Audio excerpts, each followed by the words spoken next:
I am your host, Joe JDF Foster, and today's movie reviews will be on Urban Legends 1 through 3, on the Urban Legend movie franchise. And that's it. And there will be spoilers ahead, so fair warning on that. First off, let's start off with the idea of the movie. Let's start off with the first movie. It came out in 1998. And this would be the original urban legend, where a serial killer is at a school mimicking urban legends and actually using it to kill the students there. And as it goes through, it gets a little more twisted, a little more contrived, and makes it interesting. But at the same time, towards other points, is the contrivedness of it pushes it away. The movie opens up with a girl who's on the road driving. Stops at the gas station, and it follows the urban legend where the girl stops, gets some gas, and suddenly the person working at the gas station creeps her out and starts getting on her, starts scaring her. She drives off. Well, it turns out that down the way, the car is found. The girl's head is decapitated, as it turns out what the person was trying to tell them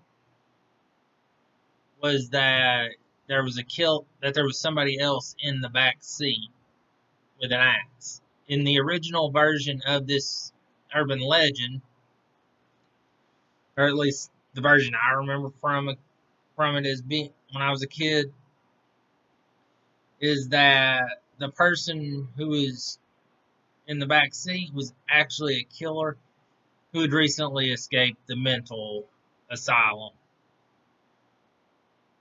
and just happened to get in this car at the gas station.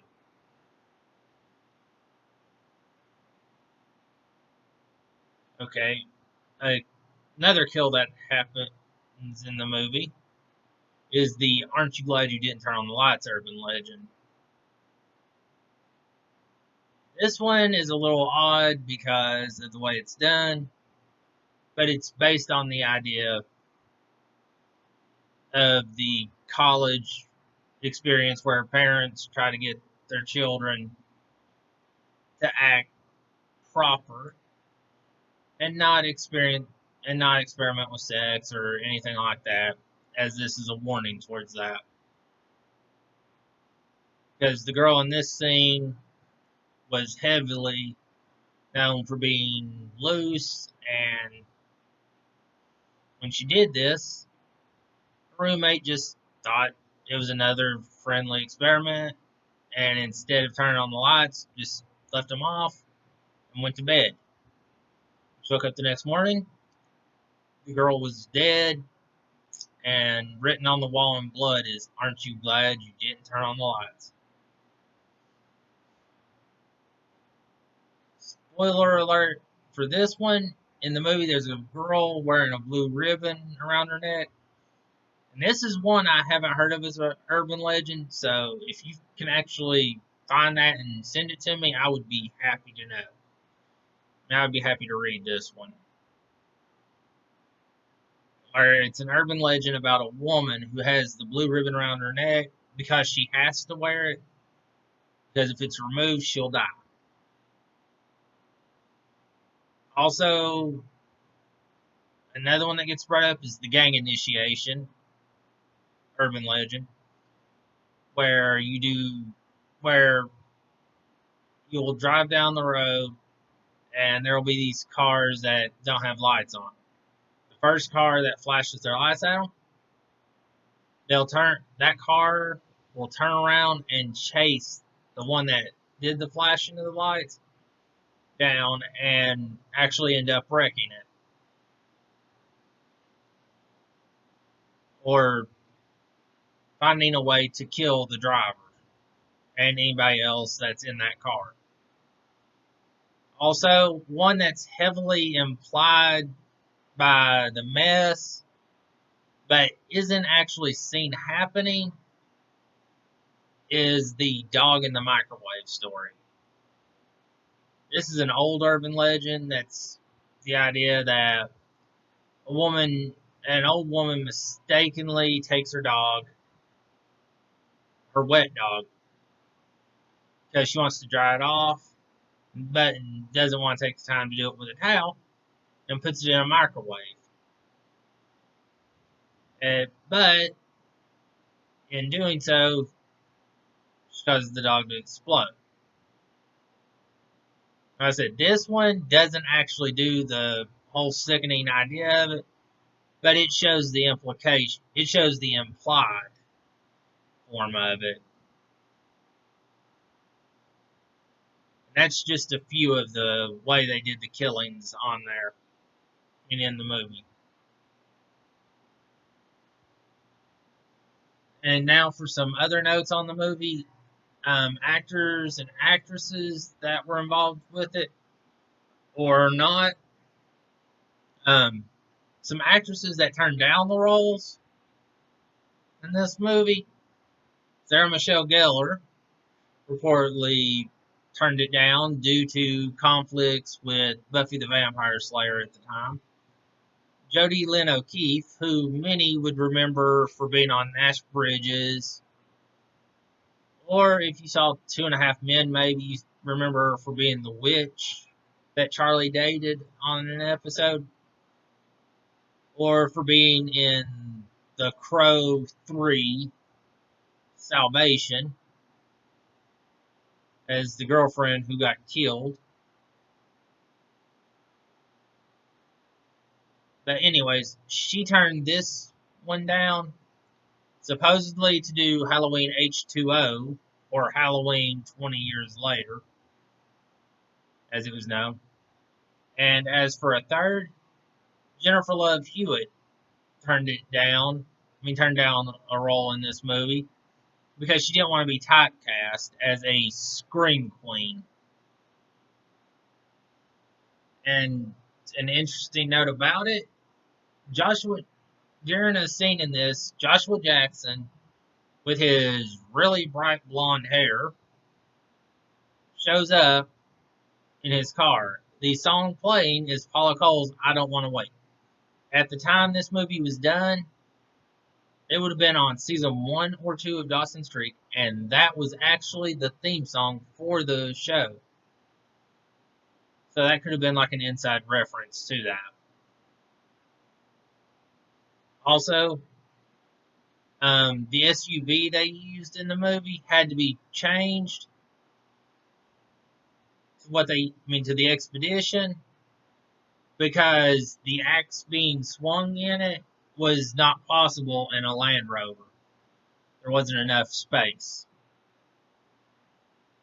And an actress in this, the one that was involved in the Aren't You Glad You Didn't Turn on the Lights scenario, known as Tosh, the character known as Tosh, her actress, Danielle Harris, was a smoker at the time, and she was happy to know that she could smoke on set and during filming. Well, she knew that she'd be smoking during filming, but she didn't expect it to be so much, and it actually got to the point that she got sick of it and actually quit smoking after this because it was so bad. And it's actually been admitted that while this film was supposed to be like Scream, whereas Scream was a satire on the horror movies, this one was a satire on urban legends.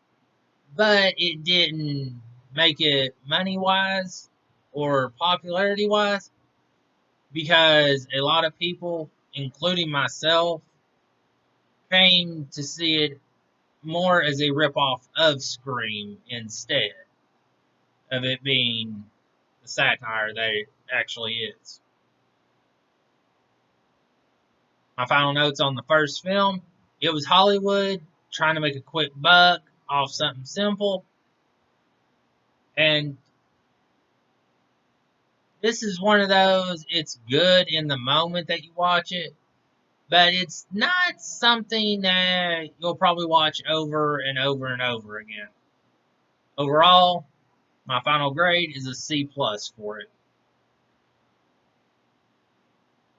Now, on to Urban Legends 2, Final Cut, or as it's known, Urban Legends Final Cut. Again, this time, instead of it being on campus like normal, it was the killer was actually doing film shoots and doing their kills.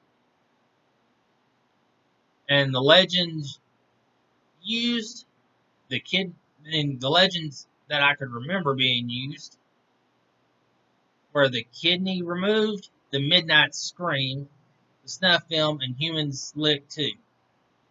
The kidney removed is pretty much one everybody hears, even when it's not just being an urban legend, but when it's just being used at Halloween to scare kids or at some type of date. To warn of dates. Where the person goes, where the idea is it's a man who goes on a date after meeting a woman online. And when he meets her, they have a couple of drinks. They go back to his room. They go back to her room. But when he wakes up, he's in a bathtub of ice. And he's got a note beside him that says, dial 911. Your kidney's been removed to sell on the black market. Well, the thing is that this one was actually a carryover from the first film. Because it's rumored that the reason why they didn't use it in the first one is because they couldn't figure out how to simulate the idea of the bathtub scene with the ice. Whereas in this one, they just used silicone to make it up, supposedly. Now, for the number 2 on the list of them that I said, The Midnight Scream, this is one that actually even I've heard is true at the school I attended. I know they had us do it during the day to some extent. My teacher actually had us do it as a way to wake us up. But anyways, the idea is that during finals, everybody is so stressed and waiting to get their tests over with that they're so tense and can't do anything. Well, on the final day of testing, after it's done, come midnight, they'll have everybody gather. Or they'll have everybody get ready. At the stroke of midnight, everybody screams. But in the story, when the scream happens, there's a student that actually gets killed. And nobody knows it. Which is why because they thought it was just somebody screaming during the scene. During the thing, so nobody heard the scream that was coming from the person dying. And number 3 is the snuff film one. During this one, in the movie, they took a slightly alternate version of it. The idea is that a person wanted to be in the movies. Well, during the movie, there's a scene where the person's supposed to scream. Well, what they didn't expect is that when this scene takes place, the person that's with them, in fact, takes it too far, and they actually kill them, unaware that the idea of this being the victim is actually in a snuff film, as that's what they were actually signing up for, instead of what they thought was just going to be an ordinary film. Humans Lick 2. This one goes along the lines of Aren't You Glad You Didn't Turn on the Lights, where it deals with the college students, but it goes in a different way. The movie takes a big difference in it because the story itself deals with a person with emotional issues. They've come to college, but they were allowed to keep a pet with them as company because it made them feel safe. So they had their dog. Well, in this idea, one night the person's really scared because they've been warned that there's been some break-ins on campus and that it's a really bad thunderstorm outside and it's scaring them. So they stick their hand down. And every night they've done this anyways, to where the dog will lick their hand, comfort them, and they'll be able to go to sleep. Well, the night they do it, the dog licks their hand, they go to sleep. Well, when they wake up the next morning, the person finds their dog dead beside them. I mean, well, not directly beside them, but near them. And written on the wall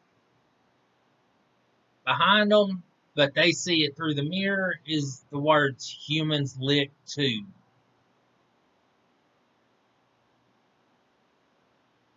There's an alternate version of this where when the person looks, they see the mirror and they see a person.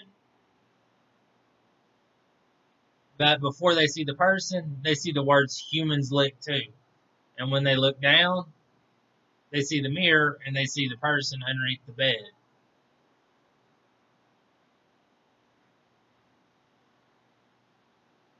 Final notes on this one. This one was a waste of time, in my view, because it was even more of a try to make money and try to make money off of a movie, off of a previous movie, and it, even though it did better in theaters than the first one, it didn't do as well as the first one in popularity. And in my view, there's a good reason for that. Also, only two actresses from the first movie make a return to this one. And my final grade for this one is a D. Because it really is. It's more of a waste. It's a long drawn out film and pretty much just recycles the same storyline. It just changes location and the idea of what. It's not necessarily, oh, we're just going to deal with it being as urban legends are killing. They're doing it for just some idea.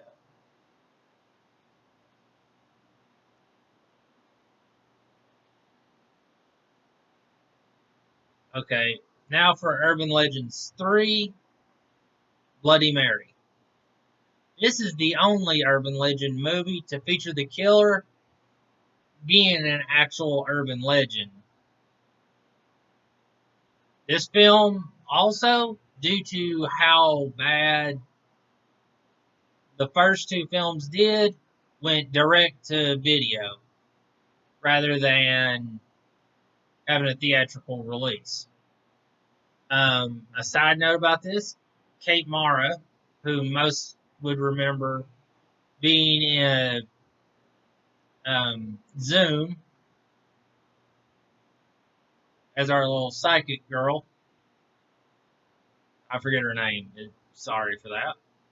Or in the closest Fantastic Four version, she was the Sue Storm. And her younger sister, Rooney Mara, who played Nancy in the reboot of Nightmare on Elm Street, were in this film. This one I watched and couldn't actually think of anything good for it other than the Kate Mara. I mean, other than the Mara. Sorry, I'm not sure how to pronounce their names. Other than them being in the movies. I mean, other than the two of them being in the movie together. There wasn't really anything good for this one. But I didn't want to give it an F because it wasn't completely hopeless. The fact that they were smart enough to put it as a direct to video was a good thing, and the fact that they used an actual urban legend as the killer rather than, oh, we're just going to have somebody else be the killer, ripping off the urban legends, made it hopeful again. So it helped me to raise the grade on this one also to a D. A final note, there's a movie that when Sony originally made Bloody Mary, after they made it, they had plans to make a fourth one, and they decided against it and decided to sell the rights. Well, Bloody Mary did a little bit better than they thought, so they decided to buy the rights back and try to make a fourth one. The fourth one actually ended up under a different name and not counted as part of the Urban Legends series.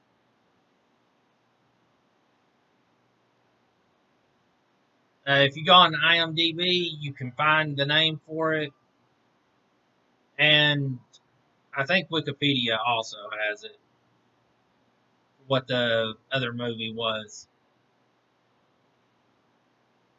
But I would trust IMDb more because a lot of their stuff I can find in other places and it be actually backed up with truthful, and it actually be proven true for that reason. But anyways, my final grade on Urban Legends Bloody Mary is a D. Again, it's all three of these movies. They're ones you would watch, but not ones you would probably watch over and over and over again. So tell me what your ideas were and what your thoughts were on the Urban Legend movies, and if you agree or not, as well as what you thought of my review of them and what you think an upcoming movie review or topic I should talk about is, and I will consider it. Till next time, I'll see you then.